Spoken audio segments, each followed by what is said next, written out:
All right. Thank you, everyone who's here after lunch on the final day. I think there's like 15 of you more than I thought there would be. As Bennett said, I'm Rob Hadick, GP at Dragonfly. Super excited to have Farooq and Luke here with me to talk about stablecoins and how stablecoins are kind of invading FinTech right now. And I think no better people than two of them to talk about it. Maybe I'll start quickly, Luke.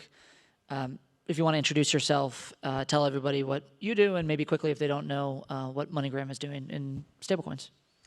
Great. Hello, I'm Luke Tuttle. I'm the Chief Product and Technology Officer at MoneyGram. I've been at MoneyGram about 14 months, and we've been doing a lot of changes at MoneyGram, particularly in the stablecoin space. We've been a longstanding partner with Stellar, so stablecoins are not new to us, but at MoneyGram, we see a lot of value from stablecoins to improve the economics of the business. So one of the things that people are very surprised to hear about MoneyGram, where our business is moving money from the United States to Mexico, or from Saudi to Pakistan, right? These are people working in other countries. They want to send money to their loved ones. That even today, without stablecoin, that can happen instantly. And it happens every day, and it's worked relatively well for many years, even with TradFi and regular fiat and banks. Money can show up in a wallet in Bangladesh in minutes. Or somebody can pick the money up at an Electra in Mexico in minutes. So the question is, well, why do you need stablecoin? Why would you even think about that? And it's I think about it as the grease. The grease of the system is well over $1 billion of money we have to park around the globe to enable that instant transfer. So we're every day imagining we're FX trading, we're sending money to banks and partners around the world. So when we issue that instruction to this individual in another country that says load their wallet with 100 USD that now needs to be in local currency, for that to happen instantly, you need to be in the banking system or in a partner in that other country to make that happen. So stablecoin ultimately is a way for us to think about reducing the float. By reducing the float, we have less cost of money, and that allows us to have a business where we can pass that on to the consumers or invest in other type of activities other than just managing our money. So, Maybe Farooq, quickly, what does Rain do? Hi, I'm Farooq Malik. Rain is a stablecoin payments infrastructure company. We power different use cases with card products, pay-ins, payouts, and other associated services. We operate on over a dozen different blockchains. We support every major token issuer and are the kind of agnostic layer for money movement and authorization technology. Awesome. So Luke, maybe digging in quickly on a couple of the things you just said. You guys have been partner with Stellar for quite a bit. I think when the take private happened with Madison Dearborn Partners in 23, there was a lot of conversation around stablecoins. It was part of that digital transformation. You're relatively new. MoneyGram's an 80-plus-year-old business, but you have a background in FinTech. What has been most surprising to you building with stablecoin rails relative to kind of what you've seen before, both at Klarna and your old jobs, as well as the infrastructure that MoneyGram has had in the past? Yeah, the most surprising piece of blockchain for me is the ability for us to build an infrastructure that we own the complete stack, and it works almost in every country on the globe. And having worked at places like Klarna and at banks, I'm very familiar with working with sponsor banks, working with like a web bank. So Klarna works with a web bank. And when you work with partners like that, it's not just an infrastructure or a license. You're tied at the hip on things like a risk policy or the level of risk that they might take on in a lending situation, or their view on crypto. And the really transformational thing, thinking about using a non-custodial wallet, which is what we're deploying on Stellar, is that the whole stack, like the perspective of risk is now our own. And how we wish to integrate it, we don't need to go talk to a third party. We can work with Rain, of course, but from a licensing perspective, it's based on our licenses and our perspective. And we've had partners in the past that we've worked with where they've changed their perspective on remittance, and then we find ourselves not able to use that partner anymore because they had a policy change internally that might have come from a bank that they worked with. So that is the most transformational piece, because I spent a lot of time with Klarna focused on traditional banking and risk policies, and it's somewhat out of your control, so it's hard to push the pace, whereas we now have very little gating us to be able to serve our customers and deliver on our ambition to have a balanced product that works in every country on the globe. Maybe, Farooq, I'm going to flip the question around a little bit to you as well. So you obviously have a traditional finance background before becoming an entrepreneur, and now you've been building in the stablecoin space before, I think it was sexy. And now a lot of your, I guess publicly announced customers are very crypto native. You've had some that you've announced that are, kind of traditional companies. I know there's a lot more in the pipeline that you're going to be announcing this year. What has been surprising to you starting to deal with legacy companies, and what have been some of the big roadblocks dealing with those legacy companies as they look to adopt, your technology? What we are finding, right, is that legacy businesses are split into kind of two different categories, and this is banks and non-banks, FinTech companies and regular companies. They're both in two categories. One is a category that has thought very deeply about some of the challenges that Luke, pointed out, and have been thinking about those things for a while, right? Like, what are the structural limitations of how we do things today? Where is the pain and the suffering and kind of this like partner management stack that you typically have to do when you're relying on financial institutions to help money move, even for yourself or for your customers? And then there's the other side of it, which is people that are exploratory because they're in this like FOMO phase where they're trying to figure out, okay, I see innovative institutions like MoneyGram making a move in the segment. What do they know that we don't know? And how can we explore something and find something to then do something? And we work with both sides of those buckets, right? Like, we work with people that have thought very deeply about what are the core innovations and structural changes that they want to do to their core business, and then we work with them to architect the solution with the services that we provide. On the other side, we work with financial institutions and others that are really interested in like what stablecoins can mean for them, but they feel like this is something that they're starting to get smarter about, and potentially something that they only have to deal with maybe 5-6 years from now. And what we're finding, right, is that like as they start digging into it on like kind of the unaware but motivated by FOMO side, is that when they start digging into it, they were like, oh, well, our customers actually are already using this.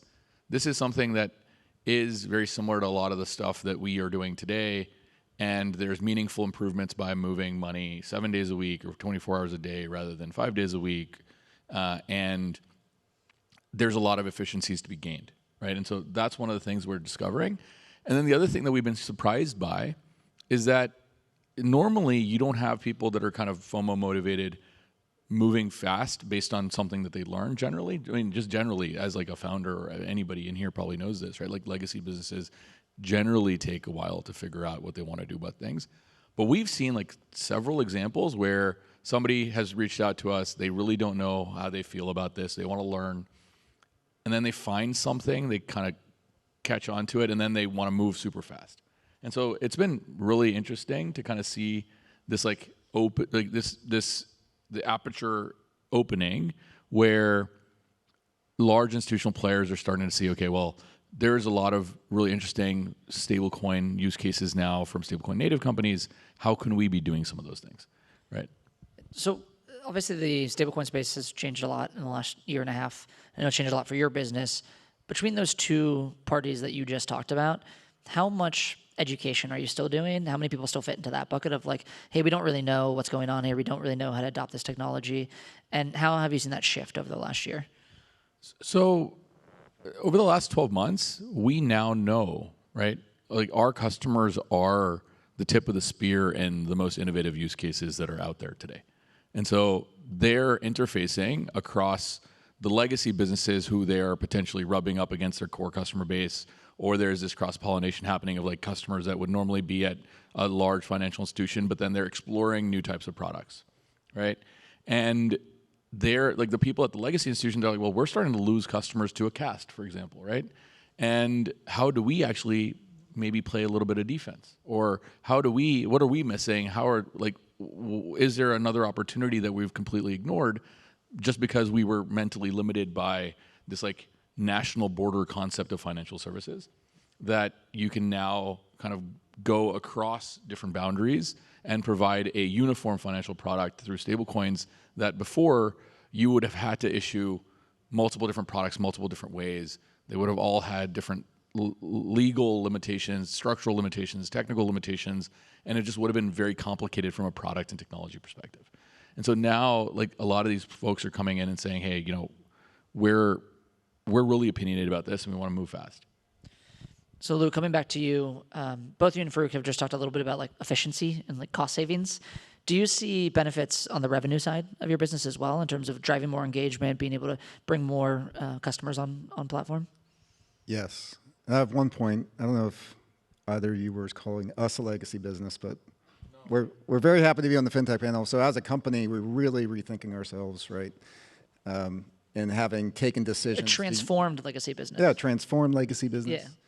Yeah. But to move beyond that, and our ambition is to work faster than Farooq, faster than our partner Crossman, faster than Fireblocks, faster than these companies that we've implemented, because we believe so strongly in the efficiencies and the potential revenue opportunities. So it's like incumbent to disrupt this very reliable 85-year-old system to get to the revenue, which is your question. So for us, we make money moving money cross-border. There's a value to that with the compliance and the service that we put into that to deliver a trustworthy product. But now that we're rolling out experiences to the receiver, and one of the most mind-blowing things I had when I went to MoneyGram was that the receiver wasn't so much considered a customer. We market to the sender, we provide service to the sender, but the receiver gets like texted a reference number to go pick the money up. So that could be half of a population that we were not providing a service to. So we've now provided a feature for those receivers that provides them information on the transfer where they can pick the money up. And then as we launched in Colombia, there's now a non-custodial wallet. And now we're contemplating adding additional service to that. So with that non-custodial wallet, with an infrastructure that works in every country, we can start to think about how when money is moved to that receiver is now in control and can think about spending. So now you have save, spend, yield opportunities. There's many companies doing those things, but we see that, particularly with the habit loop that we have from money transfer, that's a natural refill of your stored balance. These individuals, in many cases, haven't been in a position to save money. Now they are. And now we can be a regular part of the financial life. So to roll out an infrastructure like this quick enough and to be competitive requires us to have taken the decision that stablecoin is here to stay. It is a way to do this. So that there's no debate in our company on the utility of it. It's now a matter of executing quickly so we can provide those services to the customer. Does he move quicker than you, Farooq? We've been shocked at how fast they move. Maybe same question to you. Where have you seen across like your broader customer base that they've been able to drive net new revenue using stablecoins, and how has that impacted people's business? And maybe some of the people in this room who are thinking about using stablecoins, how could it impact their business? Yeah, so I mean, if you break it down to the basics of building a business, right? You have customer acquisition that generally has a cost. You have the revenue you generate, and then there's a calculation between CAC and the revenue you generate to figure out when your break-even point is. So if you can reduce the amount of money you need to generate to break even on a customer, you can onboard a customer that you wouldn't have otherwise onboarded, right? The CAC break-even process will go lower. You can then advertise better or solve differently, like through referrals or bonuses, whatever it is. And stablecoins and the 7-day settlement modality are creating the opportunity to start doing those things. Like what Luke was saying earlier, there's $1 billion sitting around facilitating their business, right? $1 billion is a ton of money that you're losing productive use of to actually operate this business. And I'm sure that for you, the cost of capital of that is significant, right? And the running cost of that amortized over all of the transactions and customers is fairly significant. And so if you can reduce that, like for us, our customers to operate a program with us, or one of the things that we work on, like the working capital required to work with us is about 80% less than it is with anyone else. So if I can reduce your working capital by 80%, what is the impact on your break-even point, right? Like how fast can you then grow? And then if I can let you launch multiple markets at one time with one MSA instead of 5 MSAs, that's it's an 80% savings. That's pretty magical, right? So now we've reduced working capital by 80%. We've reduced your technical lift, technical load, contracted revenue payouts by 80%. That's a huge delta, right? And we haven't even started talking about like what are the incremental revenue opportunities that you can now enable when you have programmable money in a self-custodial wallet or a custodial wallet through the yield opportunity or facilitating transfers or rewards or any of these other things. Like this is just baseline. Just by switching your back end, you now have an 80% savings that you didn't have before. You couldn't technically have at all by working with any other technology type. Like that is kind of crazy. Maybe double clicking a little bit on that. So one of the things that you do is that you're a principal member of Visa. You issue your own cards through an entity that you have, and you don't necessarily have to have a sponsor bank to issue a card. Thinking through the future of your business and of using stablecoins, what role do you think banks play in payments, and what is the art of the possible in maybe displacing banks? Look, I don't think that we're going to displace banks. I think that banks have a really important role to play in the future of financial services, the same way they've historically been very relevant in like the cash economy, where banks ostensibly were less relevant, right? Like banks were less relevant with cash than they are today, and certainly as they are going to be in stablecoins, because once you have cash, you don't need the bank anymore to transact. With electronic money, we're forced to transact through banks, which again is not necessarily bad, but has historically become difficult to innovate, or has been a causality to the difficulty of innovation, because banks generally buy technology and then they're stuck behind the vendor that they're buying the technology from. And so they want to innovate, they just can't because they're technically stuck. And so with stablecoins, we're going back to a non-fungible money movement ecosystem similar to cash. And what that's going to let us do, or let partners like you all do, is expand the regulatory perimeter of where money movement happens, right? So now peer-to-peer transfers no longer need a financial intermediary in the middle. You can send money from one wallet to another wallet the same way that I can take a $10 bill out of my pocket and hand it to someone else. That is innovation. Like it is similar to what we have with cash, but it's a meaningful innovation for electronic money to be able to let you do that. And so what we think is interesting, right, is that as businesses around the world, they already accept cash, right? And they don't need an intermediary to do that. They just take it out of your hand and put it in their pocket. With stablecoins, businesses that want to transact bilaterally can, right? Whether it's cross-border money flow, whether it's a purchase or sale of a product, you can now transact bilaterally without a financial intermediary, which eventually will reduce the amount of the cost of transactions for many people. Now, some people will still want to consume these things through a bank because banks provide safety, they provide security, they provide assurances, they provide level of trust.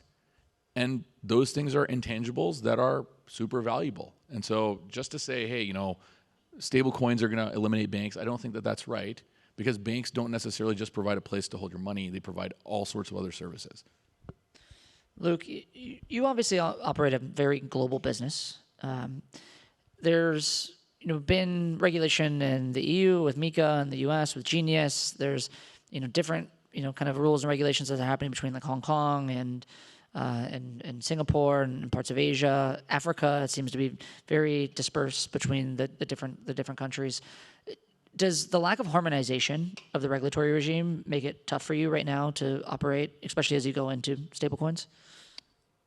So we're very used to regulation. We're regulated by over 75 bodies. We have compliance teams. You can imagine the kind of yearly, quarterly oversight there is. There's constant requests to us by the regulators to inspect our business. We have a real duty to perform in both protecting the consumers on the fraud side as well as for AML and CFT. So that experience of dealing with the regulators in the the license board, so to speak, is something we're very comfortable doing. But you're 100% right. It is extremely fragmented.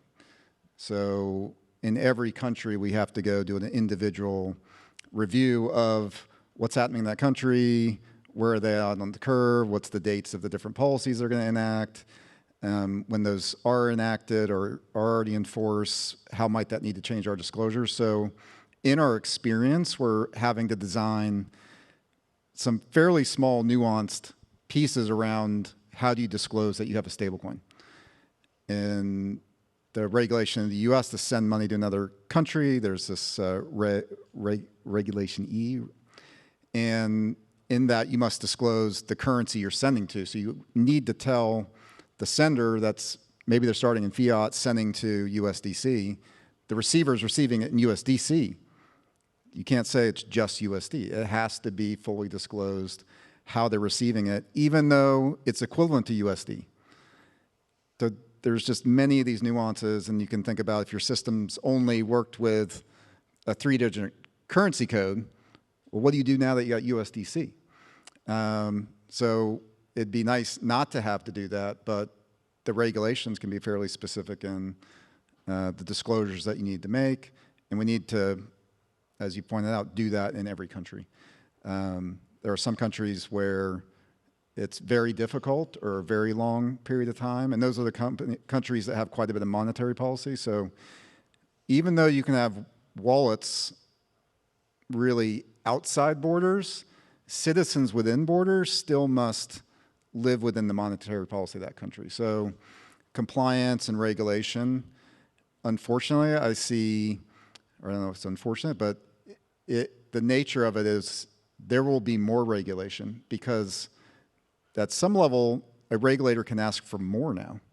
And it's just like when we went from just moving from cash to depositing in bank accounts, we have to do more for the bank account, but you're like, that person still gets money. Why would this be any different? It's only different because the regulator can ask for more. They can put another level on you. So I see that also happening as well. So it's not just on disclosures, but it's everything in the chain of compliance that's impacted. And that is a bit of a gating factor. And we're actively reviewing and working with the regulators across the world on doing this work ahead of time so that as our technical work and our rollout ambitions can follow along and not be impacted by that, but it's a tremendous amount of work to do. So you just talked a lot about, you used the USDC as the example for the stablecoin. And a lot of your, call it developed markets or first, markets like the US and Europe, obviously USDC is more broadly used. And you'd also talked earlier about trying to serve the receivers. And the receivers in these kind of emerging markets are mostly big USDT users. Do you find any friction with, or maybe people wanting USDT, but you supporting USDC? Like, how does that work, or has there been any concern around specific stablecoin usage versus just, hey, it's $1 and we want dollar demand? Yeah, so we've done a lot of user research, particularly in Colombia, where we launched the first product. We have product managers and engineers there as well. And what we found is, for the most part, the general consumer, they want USD. They see the value of holding USD. The nuance of it being stablecoin, whether it was USDC or USDT or somebody's own coin, wasn't so material. Of course, there's people that do think about stablecoin, but our belief is that stablecoin is an enabling technology. We've happened to be using a good partner of Circle and Stellar as well for years. That's why I've mentioned them. But from a user perspective, they don't need to know it's USDC. They don't need to know it's a crypto wallet. They don't need to know a passkey or passphrase. Part of our view is that the adoption will accelerate the simpler it is, which is I want to hold my money and have a balance in a currency that I have trust in that may help me isolate myself from instability where I live. And it's as simple as that, right? So no, we haven't seen discussions on USDC versus USDT, primarily because that's not the customer that we see in these remittance flows. Maybe that evolves over time, but for right now, what we see is this customer wants a safe, secure way to participate in the financial system and store money in a currency that they have trust in. Farooq, 5 years from now, give me a prediction. How much global fintech, or what percentage of global fintech and global cross-border money movement is happening on stablecoins? I think the prediction I'll give you is that, so this panel is called Stablecoins and the Invasion of FinTech, but it's really FinTech invading stablecoins, right? It's like where we're kind of bridging the gap. And look, ultimately, I think that this type of question is going to not make a whole lot of sense in 5 years. Because look, our thesis at RAIN has always been that what happens when regulators make it all legal tender, right? Like we're talking about stable coins, we're talking about tokenized deposits, these types of things. This is just money. Like it's just money. What Luke was saying, right? Like consumers, businesses, people that interface with it, they're doing it because it's money. They expect it to work like money, behave like money, spend like money, earn like money, send like money. And that's what they're focused on. So why are we complicating it, right? Like I think ultimately, if there's financial regulation, there's rules for the road, there's this like mandated interoperability standard, which seems like it's coming, right, as part of Genius and market structure and MICA, et cetera. It's just money. Right? Like nobody today is like, oh, I bank at Bank of America and that's Fiserv money. And then, you bank at US Bank and that's FIS money. Like nobody does that. And that's what this is. It's just enabling infrastructure, enabling technology. No one says, oh, I really wish that my bank had this banking core. That's the best one. No one cares. And I think that it's really important for us to start thinking about like, that's where this is going, right? It's up to us to figure out like, do we want it to get there faster by just dispensing with the formality of what we're calling these things, or do we want to take forever to get there by just conflating these all things together for things that really don't matter that much? Luke, kind of same question to you. How much of your business and your remittance flows happen on stablecoin and blockchain rails in 5 years? It's a tough one. So I'd like to think it'd be over half. So we move close to 50 billion from person to person, party A to party B. But then we move another 200 billion in the settling process. So that's on both sides of the transaction as well as the FX trading. It's hard to predict though, because while Farooq and I want to do as much as possible with stablecoin to enable our businesses, it's incumbent that we get our suppliers to pay us, that our partners adopt it, that the compliance program at the large partners that we work with, the large corporates, that they get moving. And the thing that I want to leave with the group here is, if you're not doing stablecoin today and you don't believe there's value to doing it because there's an extra step to trade with it, that you need to wake up and go do it and learn. If you don't start learning it, it's very possible somebody else is learning it more quickly and they're going to have an advantage over you. So that's the challenge that we have, that I see, is how do I convince this retailer that I'm talking to, and I have this conversation with them, like, look at all these amazing things, all the things we can do, and they say, yeah, but we talked to compliance and they said we can't look at this till 2027. And I'm like, okay, I guess we're done talking about this conversation. So maybe they'll wake up, but this is the biggest challenge. Is I think most of the people in the room here see the utility and the value, but without an ecosystem and trading partners, you cannot realize the value. We need it from the whole end. I don't want to mint every coin I have to use, but if my PSP settled to me every day in a coin, well, I can turn around and pre-fund out the other side instantly throughout the day. So that is the biggest challenge, and that is what's incumbent on people leaving a conference like this, is to go back and say, it's going to take us some extra effort. There might not be value today, but we're all going to learn a tremendous amount for this, because there's edge cases in every part of the stack and the flow, and you need to learn it. So, so I'd like to say 50%, but it's up to our partners to help us do that. And we're there to help them, and we want to walk with them as fast as they can walk. All right, well, we'll leave it at that. The last word was wake up, use stablecoins. That's exactly right. Do it Give these guys a today. round of applause, please.